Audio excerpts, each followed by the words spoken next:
Hello and welcome to my interview show, Creative Spark, where I talk to cool people about the cool things that they're doing. With me today is the mighty host of Transplanar RPG, Connie Chang. Welcome. It's a me, How the are mighty you? host of Transplanar. What a lovely intro. I'm doing well. How are you, Jason? I'm okay. My kids are away at the moment, so my house is really Mm, quiet, which is just a really little bit odd. of tranquilness. Yeah. Yeah, I'm not used to it though, so it's like really overwhelming. Mm.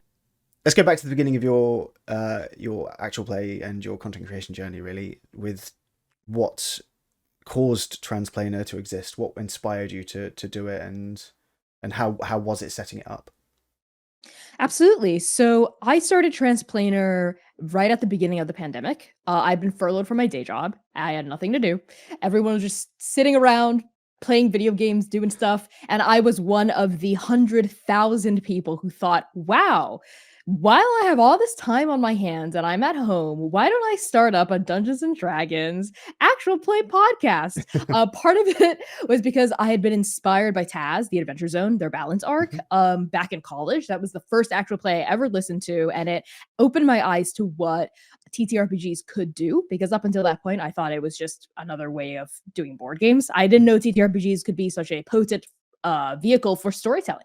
That was one reason. Another reason was after Taz got me hooked on actual play, I started like fishing around for other APs. They were great. I found some really cool stuff, but I was noticing that it's just overwhelmingly really white, Yes, and overwhelmingly really cis, overwhelmingly yes. really male, overwhelmingly very, very just um the kind of the same kinds of voices being shown over and over and over again, especially at the top tier. Hmm. So I thought to myself, screw it. Like I'll do it. I'll make my own thing. If I'll be the change I want to see in the world, right? So I got a bunch of trans friends together, and I from the beginning knew I wanted this to center queerness, I wanted this to center transness, I wanted this to center the voices, experiences, and perspectives of people of color, Hmm. specifically Black and Asian people. And we started Transplanar in 2020, the summer of June 2020, because it was Pride Month. Um, and the journey has just been absolutely wild and tremendously fun from there. How what were the feelings like amongst you and obviously your cast and your friends um, before launching and in the few months preceding following Yeah, that? I think everyone people were there for different reasons when we first started Transplanar. We launched it with our first show, which was a D&D Mm. show, The Second Stranger. And at the time, we weren't expecting anything to come of it necessarily, but just because we weren't expecting to like blow up and become Mm. like superstars overnight, right? That was no one's expectation or assumption or even necessarily desire going into it. Um, it was really important to me as the showrunner to run it with a degree of professionalism and run it with a degree of like, I'm going to treat you all right. And I'm going to put my performers first. If we ever do end up making money from this, I'm going to get Mm. y'all paid first, or I'm going to pay myself last kind of mentality. And I was like, let me handle all the production. I'll do all the overlays, all the marketing, all the social media management. Like, I'll run everything. All you all need to do is show up and play.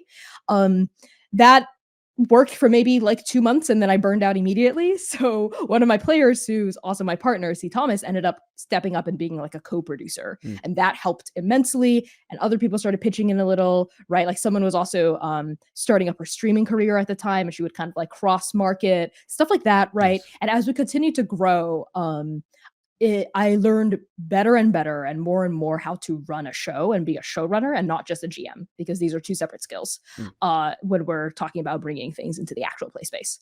But other folks, I think it's important to me now that 4 years down the line, when I'm now casting, when I'm inviting people to be a Yeah. part of our main campaign or a one shot or a mini series or what have you, I'm really upfront with them during the onboarding process, during the invitation process. Here's what you can expect as a cast member of Transplanar. Here's how we tell stories. Here's how we solve conflict. Here's how we communicate. Here's how we talk to each other and talk about the game. Here Hmm. are the goals of the narrative, and all of these things I make sure to go over. We we're kind of famous for having like 9 different session zeros before we actually start playing, so we like have a really rigorous and communicative onboarding process that I'm really proud of. No, I mean that sounds great. More session zeros are something I think all DMs and all GMs should be looking to do. Yes, Um, yes, completely agreed. Not even just for setting expectations for what it's going to do, but like figuring out character creation, how to interweave that with the story and everything else. Mhm. Um, with story in mind, I feel as though the Transplanar series is the Transplanar group of shows is it feels a bit more narrative focused and almost authored. Is that was that your intent going into it, or is this something you kind of stepped into as you were going through them? It was something I stepped into after running Second Stranger and realizing what I liked and what I didn't like about the process. What I felt was working based on my style and what I wanted to get out of doing actual play and what wasn't working. Mm-hmm. Um, so you can kind of notice that you can kind of tell that arcs 1, 2, and 3-ish. Less so, we start to really hit our stride. I would say arc 3 of the Second Stranger.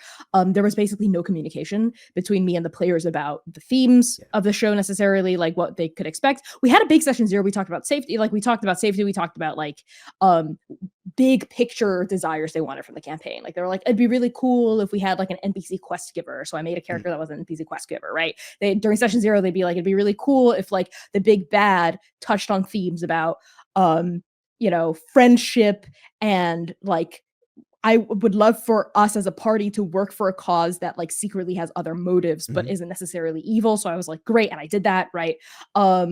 But that was kind of the session 0 was kind of the beginning and the end of a lot of like conversations between myself and the players until we hit around arc 3 or arc 4 and C started stepping up as a producer and then also a dramaturg. They had the unenviable position of being a player and an editor of the work. And that's not anything we really learned from the process that those roles need to be separate Mm-hmm. for them to be able to perform and feel supported in both roles. But basically, you can notice in the facilitation that there are a lot more miscommunications, a lot more random plot threads that don't go anywhere, and a lot more just kind of like kind of like less focused, more exploration based, more traditionally like a home game feel. I think for like arcs 1 through 2 and a little bit 3, but then we started really narrowing stuff down in 3 and like really getting focused, having more above the table conversations. Me being like, hey y'all, this is the plot, like not spoiling them or telling them what's going to happen, but be like, hey, please interact with this plot hook, right? Like, and do this thing. And having those conversations really changed the game. And I think there's honestly quite a lot of stigma in the space, especially even in APs, about talking about the story, because there's this idea that you're scripting it, there's this idea that you're planning it out, there's this idea that it's not real. And I'm like, well, that depends on your definition of real, right? Like, why is it that I think this idea of the GM as master of secrets, and the players as the people who have to figure out the correct answer or guess the answer to the puzzle that they're thinking of in their head, whether the puzzle is a literal physical puzzle or like the overall plot, is not the kind of tabletop role-playing game that I want to play. I like being able to talk about stuff with my players. I like being able to say like, hey, so this big bad, like the themes that were for this arc are like rage and monstrosity. I'd love for your characters to lean into that and explore that, but I'm not interested in like saying that it's bad to have rage. I'm interested in being complicated about it, right? So like only by having those conversations and being okay with talking about it, are we able to dive deep and go so hard in on a lot of the scenes. Something that people notice about Transplanar, Chaos Protocol, God Killer, when they first start watching is, damn, this isn't, dang, this is intense. Damn's fine. Okay, cool. They're like, wow, this is emotionally involved. This is like soap operatic levels of drama, positive, right? And the only reason we're really able to do that safely and with a lot of communication is by talking about it, by being like, hey, is it okay if we throw hands in the scene right now? Or like, hey, I would really love to fight with you in character and I'm cool with being in the wrong here, right? So like, I'm going to lash out and you're going to talk to me and it's going to be great, right? That's a lot of fun. And for us, the fun of playing comes from the spontaneity of exploration and from emergent play, yes, but also from being able to talk about the plot and talk about where we want the story to go and get there together. I feel like it represents kind of the pinnacle of that emergent and collaborative storytelling that I think most RPG groups kind of aim for, but I feel like Transplanar really hits the nail on the head, and it kind of it blurs the line between actual play and almost like a modern radio drama. Is that what you're going for, or is that me misreading that?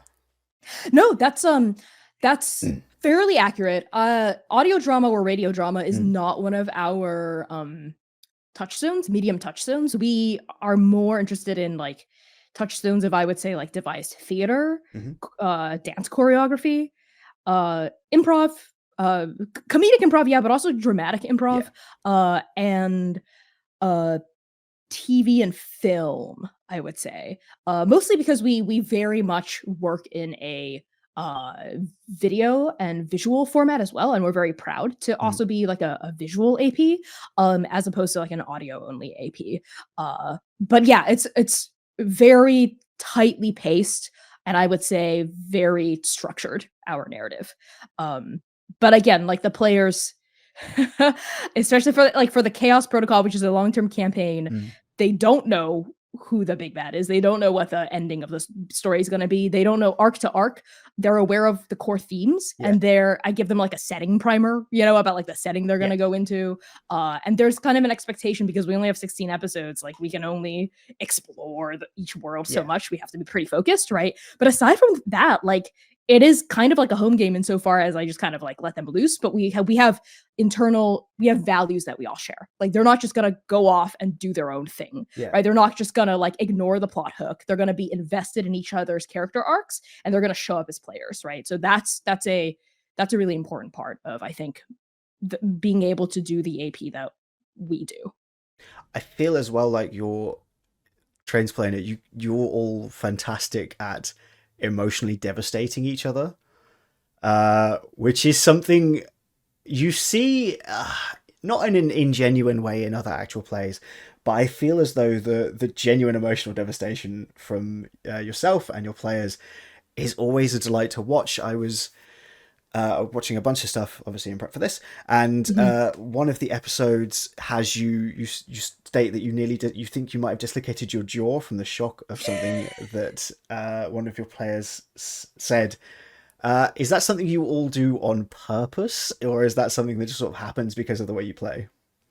It definitely just kind of happens because of how we play. Like all three of my players have definitely shocked me to the extent where I'm like, what the heck is happening? I've made this joke a lot, both on stream and out Mm. off stream, because I believe it, which is that like I'm just chopped liver. Like, what's my point as a GM if they're just gonna make their own? No, I mean it positively, Yeah. right? I could just sit off to the sidelines, Yeah. and the three of them as their characters will get up to trouble. Like they will be their own big bad. Like they'll get in arguments with each other. They'll like seek out issues, and I don't have to do anything.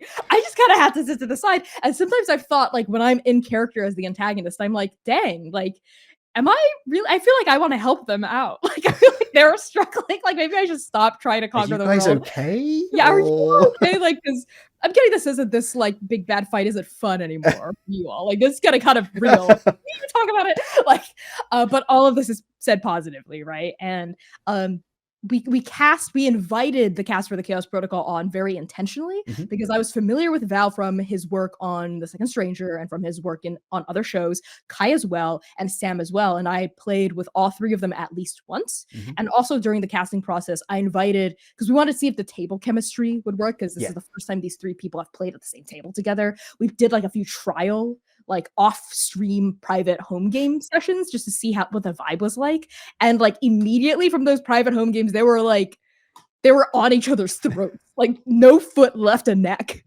like the entire time. And all three of them really enjoyed it. So I could tell that all really liked playing with each other, and that was really important too. Finding that perfect balance of chemistry, because I truly do believe that, especially in actual play, like Mm. not every premise is suited for every table, Yeah. right? Like you wouldn't throw a table of like comedy, haha, Yes. people into like an intense horror, like about like these dramatic themes. Yeah. You could, but you probably be better off with a table of cast members who are really excited to dive deep into the seriousness, the darkness, and the grimness of horror, right? Mhm. So it was important to me to find that perfect trio. I mean, I think it worked, Chaos. obviously, because the chemistry that you all have is evident on in every video, which is impressive. Um, what made you decide to go for an in-person setting and an in-studio setting for Godkiller? Mm. It felt like a natural evolution of our work, and the place where I want and I need to go in order to grow as an artist in this brand new nascent medium. Mm-hmm. So we've been doing remote APs for like the past 4 years, Second Stranger, Chaos Protocol, Godkiller First Blood, various miniseries. And now we're finally at a place where we have the kinds of like the kind of creative vision and creative confidence, as well as sponsorship support to Mm-hmm. to be able to make in studio work, because this is not cheap. It Capitalism is is not bad, but cheap. also like it helps Yeah, sometimes. no, So it does. Yeah. If I had the money, I would do in studio work all the time. mm, That's how I feel. If I had unlimited funds, that yeah, would be the work I would make. Um, but as things stand, we don't. So the kinds of in studio work that we make, we have to be really intentional, thoughtful, and uh pointed about. mm, So which is why we did God Killer Last Hope, which is a duet game, only two yes, performers, 8 episodes. So that felt like just barely enough for us to be able to tell a story from beginning to end, because a one shot, this might be controversial, but I'm kind of like, who cares about a one shot? You do it once, it's done. There's no story there. It's just a one and done. yep, Especially if you have multiple characters, it's really hard to care about them. mm, But if you have multiple episodes and we follow a smaller cast, mhm, in this case, a single player yeah, character, right? It's easier to get attached. It's easier to like shepherd and be able to actually have the time, the breadth, and the depth to be able to tell an actual story. mm, So I was like, 8 episodes feels like a good place. There I can have a solid beginning, solid middle, solid end. And we wanted our first foray into in studio work to really be our own fingerprint on yeah. the medium of studio play. We didn't want it to look like any other actual play that was out there, so we were really careful about the way we shot it. And we specifically worked with a technical director and an editor who was not in APs. But we spoke to him a lot about how we wanted the show to be edited so it Mhm. would still look and feel right in post.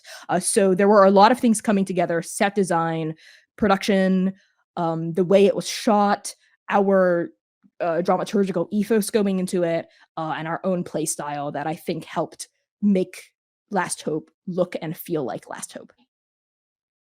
Was there ever any doubt that it was going to be yourself and C doing the show? Mm.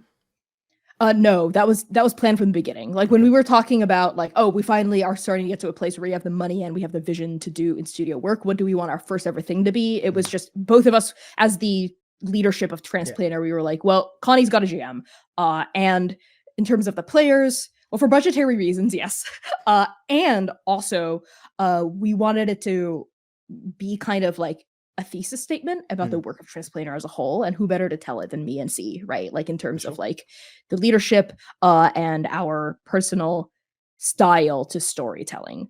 I always knew from the beginning of planning the in studio work, our debut, that it was going to be a duet game. It was going to be God Killer. It was going to be me and C. Yeah. Like all the other details, we weren't too sure about. We didn't know like who was going to be TD, editor. We didn't know what the story was going to be like. We didn't know what the setting was going to be, Yeah. right? We didn't know what the themes were, but we knew that we wanted to be the people involved. And Last Hope, the world of it kind of evolved, out of conversation of talking about Arc 2 of the Chaos Protocol, because Mhm. it's set in the same world as that. And there were some things about like me not wanting to leave that world behind Mm. because it was so personal to me. And I was like, well, our debut feels like it should be deeply personal. It should be a story only I can tell. So we brought in the world from Arc 2, which is a Ciencia inspired kind of like Mhm. Chinese fantasy world. I brought in my own flair there, and C brought in their classic flair as the God Killer, uh, of the Sister Realms. I mean, the outfits were incredible, and I also think that Why, thank you. is the chemistry between yourself and your partner. Does that help when acting opposite each other, or not? Yeah, that's actually a great question. I would say yes, very much overall. It is a immense boon because we know each other so Yeah. well. So I'm able to read their like micro expressions and kind of like know what they want in this moment. Mm. I also just generally know who C is, like as a Mm. person. I know what kinds of plot beats they would enjoy and what kinds of plot beats they would not. So it's just a kind of like deep familiarity in knowing my player and being able to tailor the plot, the story, the movement of the world, the narrative to them like Mm. to a T. Um, in terms of us being romantic partners as well, yeah, that's a big part of our story, of course. But it's also like not necessarily anything we were trying to play on Mm. intentionally. Like, oh, like you'll notice during the show we're not like super lovey-dovey Yeah. with each other or like anything, like there's like no PDA or anything like that. Um first of all, that's just kind of like how we are in public. Okay. And second of all, it was important for us to still have that not distance, but a different kind of closeness that a GM and a player would have than two romantic partners do. We happen to be both, right? So we were able to play with both kinds of closeness and intimacy and vulnerability on camera. We were also both really comfortable kind of like going hard against each other because I GM one-on-one games with C all the time at home. Like I will just like facilitate games for them privately, right? Like in our, like in our at our kitchen table. And so in those home games, though it's unrecorded, they will pull the same kind of stuff that they do in APs that I will have the same. I'll be like, what? Okay, I was not expecting that, right? So that stuff is all really genuine. We know how to push each other's buttons in a positive way. And a kind of funny story as an aside is I was talking in a different interview actually literally the other day about how I as Tiansheng, who's kind of like the main NPC, she's a little bit comedic relief. Like she's kind of like she cracks jokes in character. And it was hard because C is playing a really serious character and they never break character. So I would crack jokes as this character and there'd be dead silence in the studio because no one else could laugh because mics are hot. So I would like keep cracking jokes. There'd be no response. I was getting no feedback and I'd be like, wow, maybe I'm actually really not funny. And this was compounded by the fact that I will crack jokes as Connie and C will not laugh. So I was like, I'm not sure if Litany's not laughing or if you're not laughing as C because it's the same facial expression that I'm getting when they think that a pun I'm making is really not funny. So there are moments like that I thought were really funny and sweet that were coming up and kind of blurring the line between performer and person. But overall, I would say it's a huge net boon to know them really well. It's really sweet. If you do another season like this, will you do this with a different cast member, or will you remain with C because of all of the bonuses you've listed? Yeah, if we're doing another season of Last Hope, like the same story, the same character, obviously we're gonna bring C back as the player, just to be Litany again. If we're doing like another in-studio work that's not Last Hope, I would love to bring on the Chaos crew. Like that would be the first triptych of folk that I would tap for our next in-studio venture. Cool. How have you found the reception to Godkiller, to the most recent Godkiller versus the normal shows? It's been amazing. The reception has been beyond anything I could have dreamed of. It's, I was expecting a modest reception, our first work, I was like, you know what, we're going to market the heck out of this and we'll see who shows up, like we're going to do our best publicity wise. And I'm going to keep marketing it as the show's going, posting clips and stuff. But the kinds of audiences that Last Hope has been able to reach is outside of our usual reach. And we're getting like tons of people from YouTube in a way that's not been there before. I think because it's all pre-recorded and YouTube thrives on pre-recorded content. Like they don't really love streamed stuff, even VODs of streamed stuff as much anymore, especially if it looks remote. There are exceptions, of course, but I think they are exceptions to the rule and not the rule. So that reception, I think, has been what's different from Chaos. We have what I'm also noticing, what this experience has taught me is that our audience on YouTube and our audience on Twitch are completely separate and they don't necessarily overlap. There are people who will show up every week to our live stream and it doesn't matter, like we could stream at 2 a.m., 3 a.m., 4 a.m. for them, they'll show up. They might not be happy about it, but they'll show up, right? They're like, I have to watch this every week. I'm going to tune in for the live stream. I'm here for the live experience, right? Some people show up for the live experience of being in chat with everyone, right? Of like being in the waiting room screen, of like having that reaction, having that community, right? While other people, these are mostly people who watch the VODs on YouTube and a little bit people who watch the VODs on Twitch, show up for the story. They might be there for the community in terms of like the YouTube comments, but they're there to like watch the actual thing. And you'll see that in the views we get on like Chaos episode 1 a year down the line almost at this point. I was actually, this is really interesting, digging into the analytics because I was putting together a sponsor kit for our YouTube videos recently. I was noticing this is like not even a surprise, but basically whenever a YouTube short goes viral, Yes. and it's related to an episode, and I have that episode linked as the related video, like the views shoot up. And it's interesting because we'll see when I started posting YouTube shorts, because I didn't do that until like earlier this year. And once I started posting, because I mostly was focused on TikTok, and then I was like, why am I not cross posting this to YouTube shorts? And I did that. Literally just my ADHD being like, why? Wait, there's no reason for me not to. And then you can literally see in our analytics, like on every YouTube video of our actual play, like it's like this, and then it shoots up like that, and it doesn't stop. So what I'm learning about this, for both Last Hope and for our like mainline remote work, is that our short form is really like doing a good job bringing people to our long form content, and we're seeing this especially with Last Hope.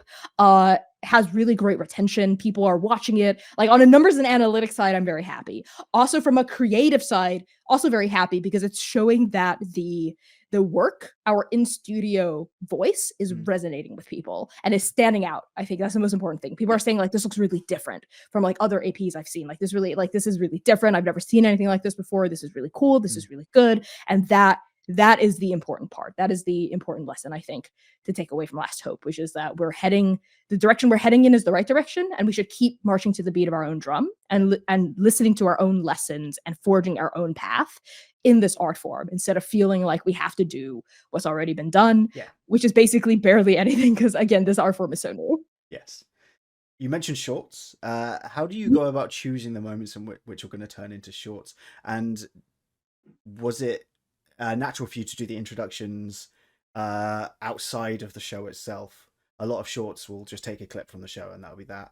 Whereas you obviously introduce yours with like almost a tip every time, and then it shows a clip. How did you land on that, and how do you choose the individual moments?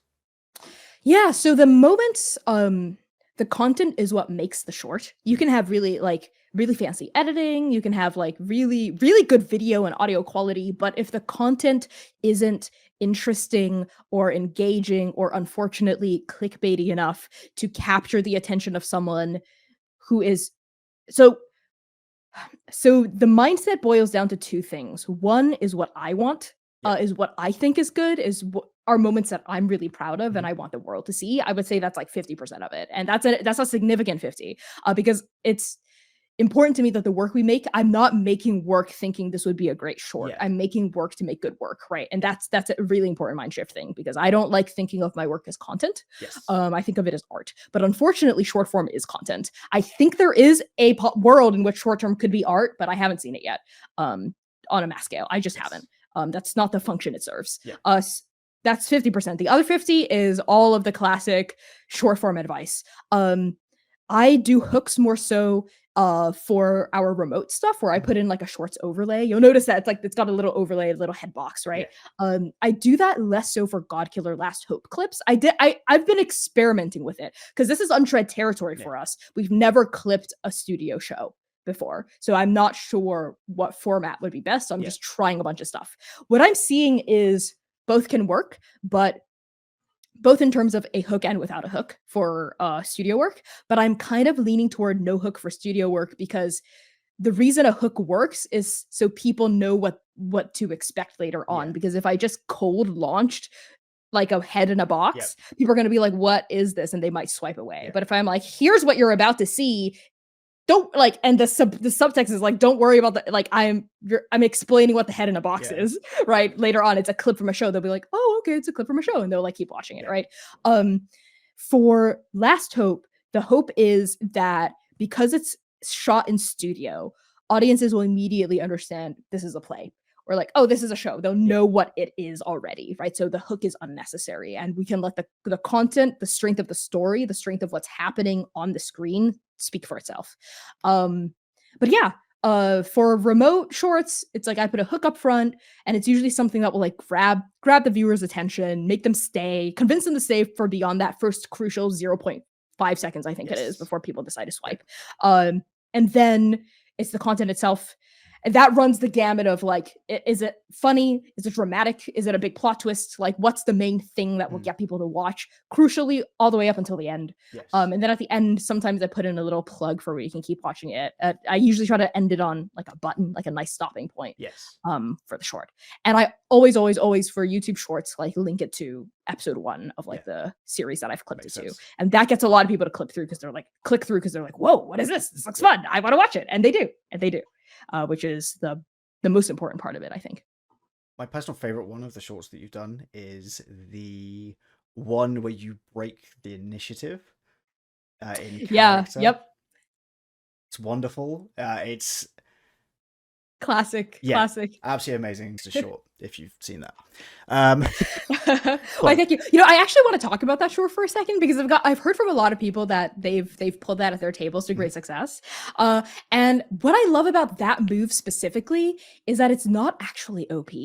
It's really cool, but it's not actually broken, which is what I think is something you should always be aware of as a GM, because you're the ultimate authority over the game. So what you can do is you can absolutely break the game in like a way that doesn't feel fun for the players. And I saw a lot of comments there is like, what, you make the bard go first? That's actually a terrible move because the bard can buff everyone. You want the bard to go first. And I'm like, that's partly why I broke it.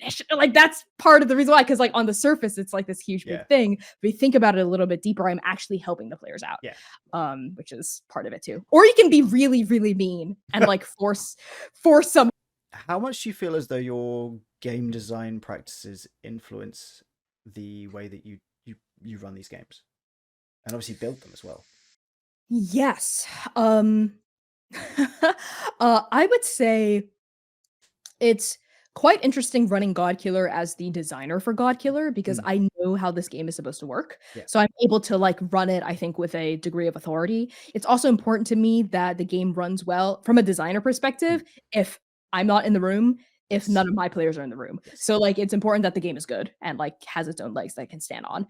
In terms of running other people's games, I would say my game design perspective helps insofar as I can tell when a piece of tech isn't working for my style as the GM and for my players' style, especially from an AP standpoint. At this point, I know what kinds of rules will bog down actual play and what kinds of rules will support it. So I'm able to kind of like from a game design perspective, keep my eyes peeled for that when I'm reading through when we're testing new systems to try for chaos, or when we've landed on a system and we're like, okay, how are we going to hack this? How are we going to homebrew it? How are we going to house rule it to make it work for our table? So like that's where my game design brain comes in. I've had to not had to, but I have decided to hack the system for Arc 2, City of Mist. Like I hacked it and I made like a special Connie hack sheet for my players for that. I basically went in and kind of from like the ground up kind of retooled it to make it work for us.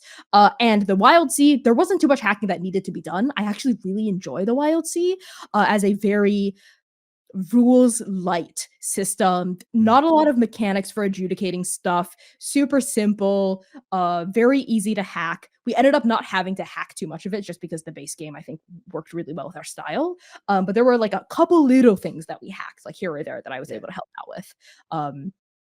And we haven't announced our system for Arc 3 yet, but we're eyeing several potential systems. And either one, the hacks and the changes are as small as we're just going to rename this one mechanic to something that like feels a little more thematic, to maybe something that's bigger. Like I'm going to write a move to like cover this thing that isn't covered here, or like I'm going to change the rules here, or we're going to not use this huge chunk of the text because it's not going to come up because we only have 16 episodes, right?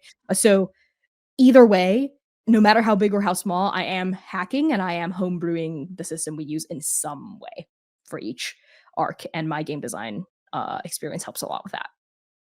With Godkiller, the doing so well at the moment, have you noticed an uptick in sales of the game, of the rules itself? Oh, I actually haven't looked. You know what? Let me take a look right now. We'll see. We'll see. What's interesting about we'll see it live. We'll check Connie's analytics right now. What's interesting about my approach to Godkiller First Blood? What date range do I want? Probably from launch, right? Launch of Last Hope. I'd probably say a month 29th. before. because you were marketing it before that point, right? Oh, that's true. That's true. Let's do like June 1st then. I love stats. I love stats too. Nice. Yeah, this is interesting. There is a big spike in views and downloads, and I assume payments. Yes. Right on launch Oh, day. okay. And then it's pretty consistent afterward, actually. Like it does seem to like peak every Saturday. Like every time we Anytime the show stream, people get launches. reminded. Yeah, they get reminded. So it's kind of like boop, boop, boop Oh is kind of what yeah. the Oh weekly yeah. graph looks like. Yeah, yeah. It's like, oh yeah, yeah. So yeah, in that case, there is a little bit of a boop and a spike, but overall, it's pretty consistent. I'm not gonna lie. Um, you know, the game helped. The series did help a little, but a lot of the viewers are people who already own the game and Right. who like the game is one of it. Another crucial thing is we didn't structure Last Hope as a game sales AP, Mhm. which I think is what a lot of APs are, especially traditionally, because how else are you going to get funded, Yeah. especially if you're doing in studio work, right? You're probably going to get funded by the people whose game you're playing. And a metric for success for those APs is, well, how many units did you move? Yeah. Like how many books did you sell? How many sales did you push? That is not and was not a unit for a metric of success for Last Hope. That's not what we were looking at, which is why I didn't know. And like it was why we pulled it up right I now. know, it's very cool. Yeah, because I wasn't tracking that. And so part of it was we didn't push the game at all in the series. Mhm. Like at no point do I say buy this game while Yeah. I'm like looking up rules with C, right? We just kind of use the game. Yeah. We didn't do any like pop-up explainers of the rules either. Part of it was because of our tight editing schedule and our budget for like on-screen graphics. Mhm. Part of it was we just wanted the narrative to just be as smooth as Yeah. possible, uninterrupted, just like let the story speak for itself, Yeah. right? The only plugs we have are at the very end when Zoe comes on and is like, you can buy this game if you're interested, but that's it, right? But yeah, that's an interesting thing to think about. I haven't really been tracking sales of the Ashcan from other in studio projects using Godkiller 2. I know there are other people out there who have put out Godkiller shows, and I haven't tracked like sales versus when they premiered, like if they talked about it. I haven't. But that's an interesting thing to think about. I have thoughts on APs as marketing versus APs as art as well. Okay. And yeah, I have thoughts on this topic. What are your thoughts on actual plays as sales mechanisms versus art? Then, like, I'd love to hear more about that. I think so. I'm no actual play historian. If you want an AP historian, you should talk to Emily Friedman. But what I do know is that a lot of earlier APs that had high production value were able to have that production value because of sponsorship backing. Like if Right. you look at Titan's Grave, Mhm. which is I think like it came out in like 2000 something, Mhm. right? Shot really interestingly, shot in a way that I think is kind of ahead of its time, in my opinion. Mm. Limited series, each episode is edited down to like 40 minutes. Like that can make it compete with prime time. Like that's a prime time slot, right? And it was specifically made to sell Titan's Grave, which I don't know if you've ever played before or have even heard of. I haven't. Right? Yeah. So I think a lot of APs begin with the money because it kind of makes sense from a production standpoint. Like, how else are you going to make this, especially if it's in studio work? Like, you need people to back it, right? And the people who are backing it want something out of it, Yeah. right? So therein lies the problem, in my humble onion, where if you're making an AP to sell something, what measures the success isn't the quality of the work, isn't the quality of the story or the art. At that point, no one cares. Yeah. And no one who matters, the quote unquote stakeholders, Yes. which is a term I hate, they don't care about the story. They care about if the show is able to move product. Which I think is just a terrible way to make art. And it's not sustainable. It will not produce good work. And it is not the kind of culture or industry that I would want to cultivate necessarily. Which isn't to say there is no place for sponsored work. I do sponsored work all the time, like one shots, mini series, what have you. There is definitely a time and a place for it, and it pays. It pays the bills. But ultimately, I think APs are, for me, are art.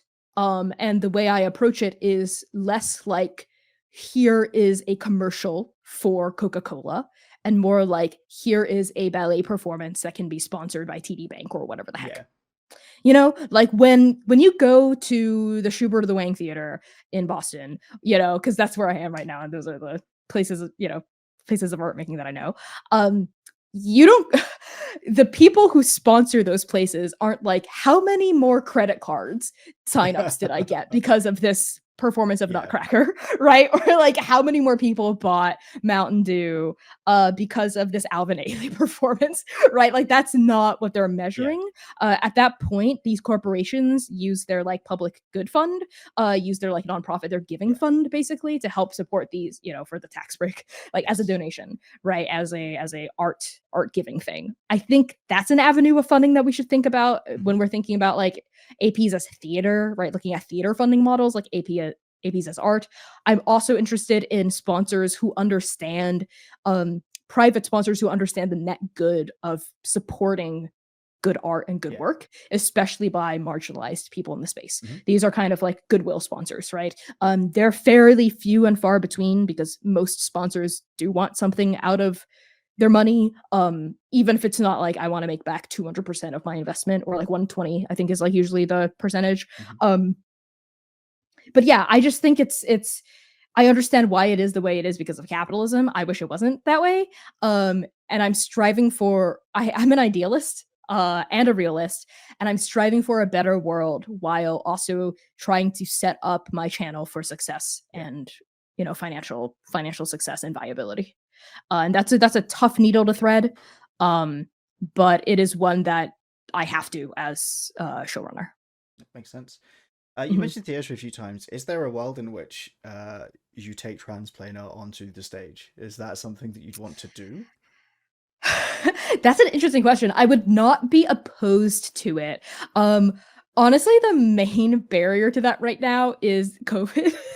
Not gonna lie, live theater is it's a big problem. There's a huge surge right now. I don't think we're ever gonna get out of this permanently. Doesn't feel like at this point, no, it doesn't feel like it. No. But yeah, I would not be opposed to it. I think it's interesting. But when we start talking about the world of theater, then we start running into issues that Broadway and off-Broadway has, which is the same thing, which is money. At that point, they're making money from tickets, ticket sales, sponsorships a little bit, mostly ticket sales. And I'm like, I'm not sure how I feel about gating my work behind a ticket charging too. for art. Yeah, because exactly. Because we're digital first. And I think some people would argue that that's a mindset shift that needs to happen in order for APs to be sustainable. But I'm also not sure if APs are in a place where I would ever advise someone, especially an indie AP creator, to gate their work behind a paywall before they've even proven that their work is worth paying for necessarily. You know what I mean? Like, before they've built an audience. Yeah. No, that makes perfect sense.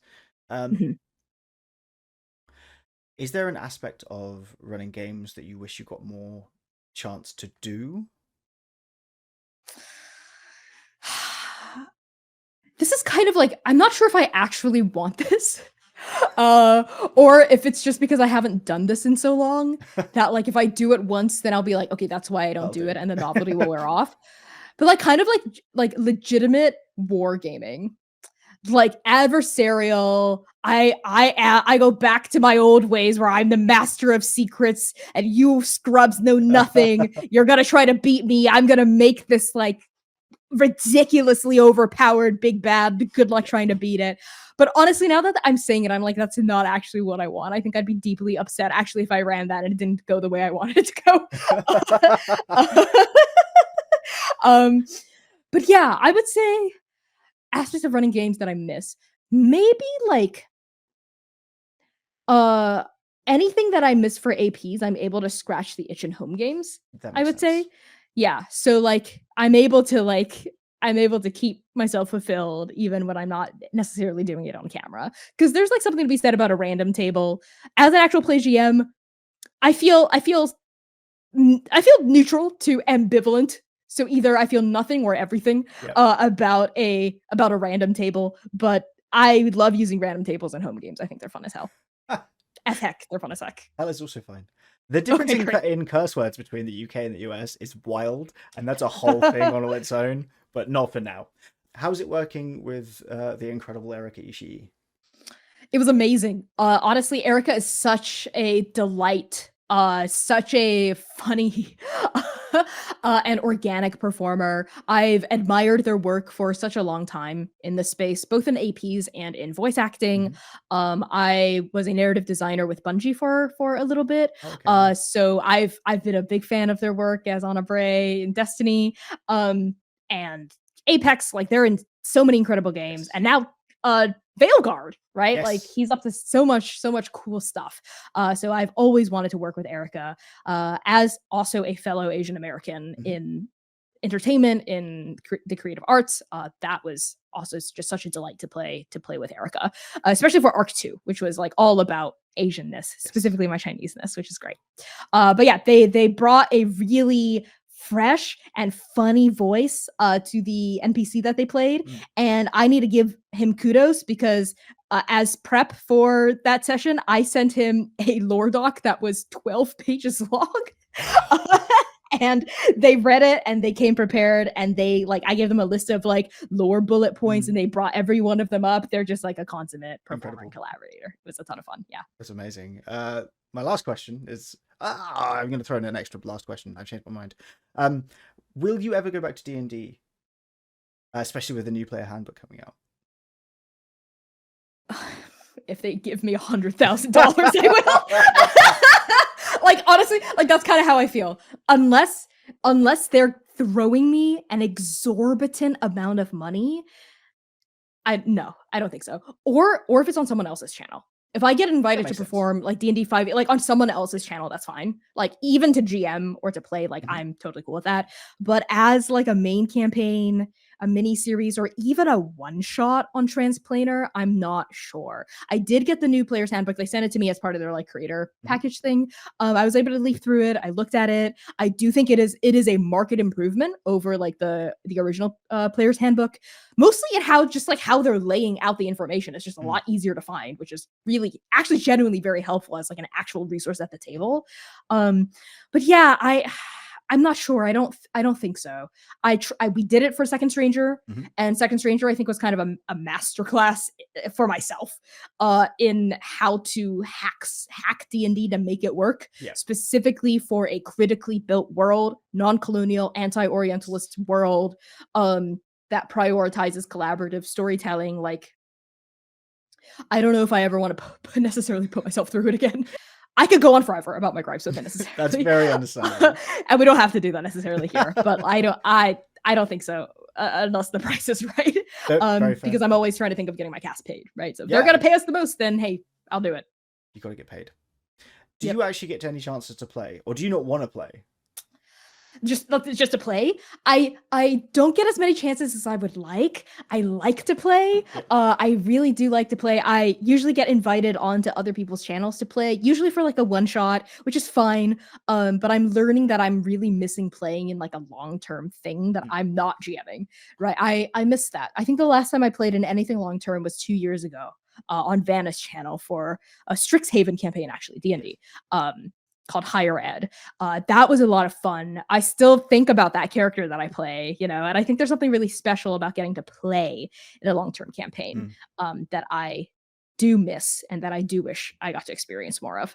Okay. Is there anything at all you want to plug? This is probably going to be coming out in like 2 weeks. I haven't 2 weeks? cemented my schedule yet, so. Okay, no worries. I'll make it flexible. Obviously, I'm going to plug Godkiller, Last Hope. I've been talking about it, blabbing, yapping my little head off this whole interview. So if you're curious about what that is, check it out on Transplanar RPG's YouTube channel. Transplanar, trans as in transgender, planar as in interplanar travel. There's no E at all in our name. Sometimes people spell transplanar with an E. There's no E. Transplanar RPG, 2 R's there, Transplanar RPG. Godkiller, Last Hope. It is, of course, it is a duet AP, which means it's one game master, God, and one player, the God Killer. It's set in a world called the Sister Realms, which is basically a kind of Chinese fantasy world. It follows the God Killer called Litany, Vessel of Hatred, played by my partner, dramaturg, and editor of my heart, C. Thomas. Litany's entire goal. They are a living weapon crafted for a single purpose: to slay the immortal Emperor of Heaven, Longdu, who also happens to be their mother's sister. So this is a family drama of epic proportions. It is about cycles of tragedy, vengeance, rage, and trauma. It's about the transsexual cost of carving your own purpose out of blood, blade, and bone. So if you're interested in any of those themes, check it out. It's 8 episodes long. Each episode is about an hour long, or a little under an hour, so it's really easy to just binge and watch through. We have closed captions on every single video. We have transcriptions for every single video linked in the description, as well as like character reference, which is in the same folder as the transcriptions. So we're trying to make this show as approachable and accessible as possible. But yeah, that's what I want to plug. Otherwise, Transplanar RPG, our main campaign, the Chaos Protocol, is coming back later this year, 2024, with Arc 3 of the Chaos Protocol, which is a multi-system AP that follows 3 doomed agents of the Transplanar Reification and Nourishment Syndicate, or Trans, which serves Fate herself as they hop from universe to universe, answering distress calls and prayers from folks of the multiverse. So if you're interested in that, check that out. We have 2 arcs that are out already. Now is the perfect time to binge Chaos and catch up in time for Arc 3, because we are on hiatus as we finish up Last Hope. And other than that, you should buy Godkiller. You can just look up Godkiller RPG as the first result that comes up. It's by Connie Chang on itch.io. And I'll pass it back to you, Jason. I'm going to put a bunch of links in the description to all the stuff you said. Yes. My sign off is super awkward because I couldn't think of one ahead of time, and my first guest just waved at the camera. So that's what we do as well now. So we're just going to smile and wave at the camera, and then I'll edit out when it stops being weird. So bye. Bye.